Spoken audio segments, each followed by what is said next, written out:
Adam, back at home on Saturday against Salford. You've been on the road at Worcester and Alfreton in the last 7 days. How would you sum it up going into Saturday's game? Obviously, we've managed to put some points on the board, which the position we're in at this time of the season has been vital for us.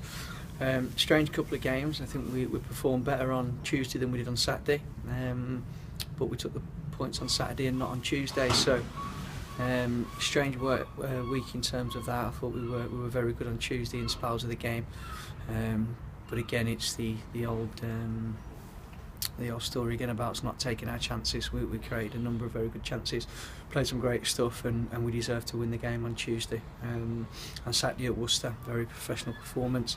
Like I say, probably not as high a performance as on Tuesday, but we took the 3 points. So again, a lot of positives to take out the week.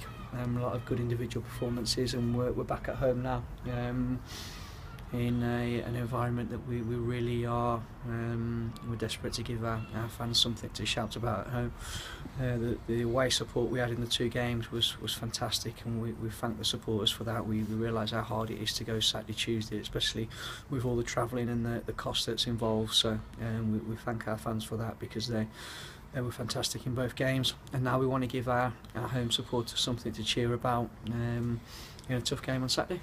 When chances do go untaken, how do you go about remedying it? Do you extra work on the training ground, or arms around the shoulders of players involved, or is it a bit of both? Apart from a lot of banging your head against the wall and shouting, it's a little bit of both. It's obviously it depends on the individual and what they need, but it is frustrating. I won't lie, it's a frustrating time, because I think over the last five or six games now, we should have put teams clearly to bed. But on the plus side of that leaves me in a positive frame of mind, because if we wasn't controlling large parts of games and we wasn't creating as many chances as we were creating, then I'd be a little bit more worried. But it's fine tuning. It's very fine lines from us being a very good team at the minute. So we keep doing what we're doing. We keep encouraging the not just the centre forwards, but the midfield players, the wingers, even the defenders at times are getting into the 18-yard box to keep trying to get it in the back of the net, and we just need that little bit of a ruthless edge to ourselves. I think the amount of entries we have into the 18-yard box is very, very high, and I think we've seen against Worcester that when that one goal does go in, it gives everybody a massive boost. So we know that we'll create chances on Saturday again, and it's a case of just keep getting in there, and eventually the tide will turn. And to take today's events in order of sequence, Harry Vince turns 18 today and has signed his first contract. How pleased are you for him? Over the moon. First and foremost, happy birthday to Vino. It's a great birthday present for him and for the club to be able to give him his first professional contract. There's been a lot of hard work going to Vino through the Centre of Excellence for many years. Martin's put a lot of work into him, and then over the last few months we've managed to bring him on and get him to a standard where we feel he can affect the first team and affect the league, and he's come into the team and he's done just that. Now the hard work starts for Vino, and fortunately for me, I've been there before in terms of his position and getting young kids into the first team and helping them to grow and develop. So we feel he's in good hands. We feel that he's at a very good football club that we can help him to grow, and if he can help us be successful in that journey as well, then everybody wins. Marcus Marshall's gone to Colville for a month on loan, and Joe Fitzpatrick's had his registration terminated. Presumably both moves just because they're not playing.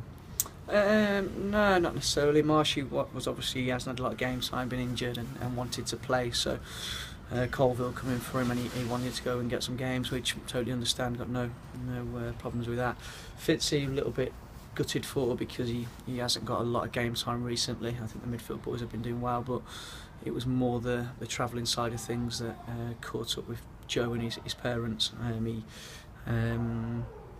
He left Mansfield, which wasn't enabling him to stay in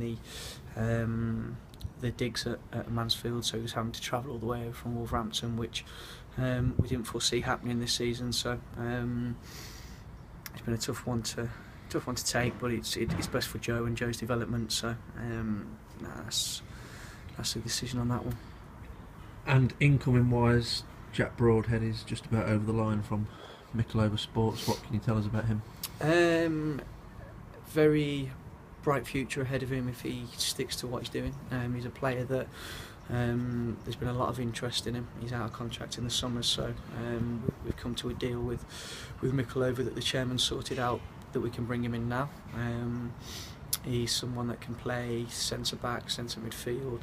I think he's even played right midfield for Mikel this season. He's another talented young man, very aggressive in his work, fantastic attitude. I think he's 6'2", so he gives us another presence. Multifunctional in the roles that he can play, so he'll join us for this season, and he's signed for next season as well. So he's somebody that we're happy to have in the building now to enable him time to get to know the environment, the club, and hopefully then kick on next season with us.